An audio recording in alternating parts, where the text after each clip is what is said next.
It is indeed my honor and pleasure to introduce our friend and our Congressman, Tiberi.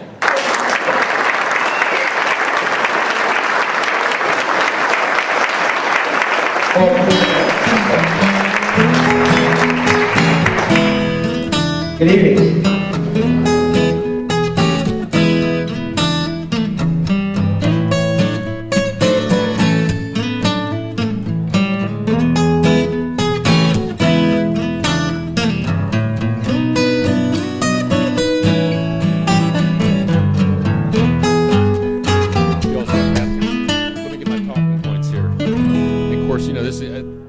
Turn right there. Oh, wow. There you. Yeah. How about it? We're live. Awesome. We're riding a wave with Congressman Pat Tiberi, the 12th district, and I took my notes down there, and I didn't realize that the 12th is actually what you said was the most diverse and one of the fastest growing in the whole country. In Ohio. Yep.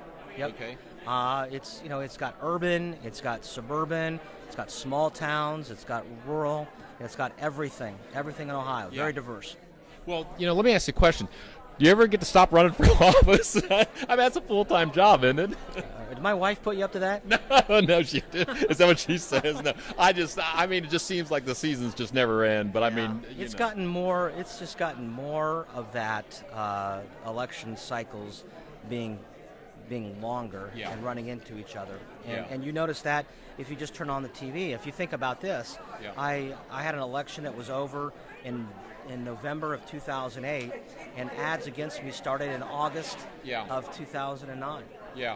Well, that doesn't surprise me, because I think one of the things you pointed out tonight is just how much money the other side has, and I've been extremely upset because I've seen all the smear ads being run, and it's just pathetic. But a guy like you've only got so much money to spend, so many bullets in the chamber. What can you do? Well, that's why you have to do things like this, and be a congressman who's on the ground as much as possible. Yeah. Even though I'm gone a lot during the week, like I go back tomorrow, I'll be back Friday night. I was at an event yesterday. I was at a couple events on Saturday. And you just got to keep working the ground, because what you can't do is you can't get into a shouting match with a guy like George Soros, who has billions of dollars that he funnels to these groups. Right. And we're at the Dublin Republicans Club tonight here at the Dublin Rec Center, and boy, you were really well received. And I got to give you a lot of credit. You put on a great presentation. You really did. And I think anybody that has a chance to actually hear what you have to say, I can't see, except maybe the Kool-Aid drinkers, who's going to go against you. There are Kool-Aid drinkers out there. I know a lot of them too. Right. There's just people who fundamentally disagree with the viewpoint that I have. They think that the federal government should be bigger, more powerful, decide more of what our life is all about. Yeah. And I know you touched on, and I'm extremely concerned. I think most people are, because I think people are really a lot more educated today than what Washington gives us credit for. You touched on the spending problem, and that's a critical problem. So why don't you go ahead and hit a little bit, and whatever you'd like the audience to know about your feelings on the massive spending that the Obama administration is doing. And it's getting worse than ever. Historically, we've had, your adult life, my adult life, spending has always been a problem, but now it's been compounded so badly over the last year with the stimulus bill, with the omnibus bill, with the cap and trade bill, with the health care bill that recently passed, and just regular government spending, the huge increases as well. And unfortunately, Dave, when you look at what the Democrats are going to try to do in this election, just today's editorial or letter to the editor in the Dispatch, where I voted against the bill, Cash for Cockers, the substance of the bill is fine. The fact of the matter, it wasn't paid for.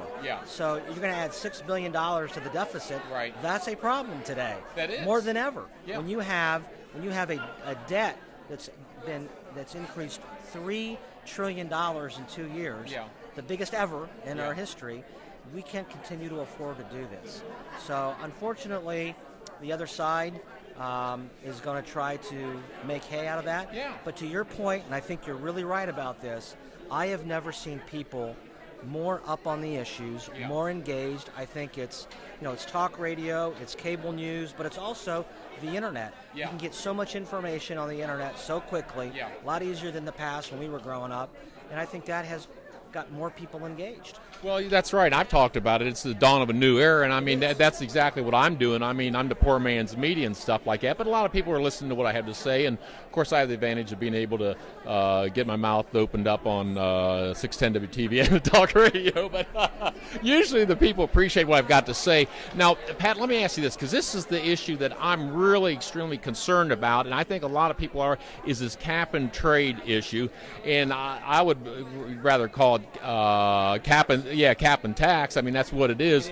And let the people know just how bad it is. And I don't know, is this another one of these deals where they've done it behind closed doors with their lobbyist buddies? And do you even know what's in the bill that they want to propose? Oh, the bill that passed the House, which I voted against, I know what's in that bill, and it's a bad bill for Ohioans. Okay. It'll shut down Ohio manufacturing. Yeah. It will cause your electricity and my electricity rates to skyrocket. Yeah. The president, in a moment that he didn't know he was being taped in San Francisco during a fundraiser, said electricity rates will necessarily have to go up. Yeah. That's cap and trade. That's right. Because it's forcing electricity rates up in states like Ohio, where we use coal primarily to generate electricity, to go up, to catch up.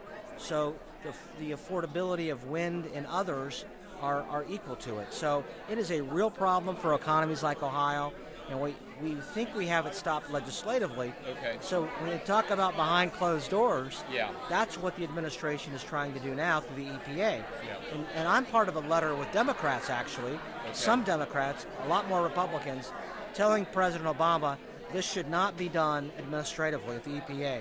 This is clearly in the legislature. The legislature should do this. Congress has the authority to do this or not do this. You guys don't have the authority to do this administratively. But that's what they're trying to do. Yeah, well, I'll tell you what, it's extremely scary because I know what it's going to mean, and we're already seeing the rates increases. AEP, they've got 7% compounded increase that I went to find. They actually wanted 15%. Well, that'll be nothing compared to what you will see your electricity rates triple under this bill.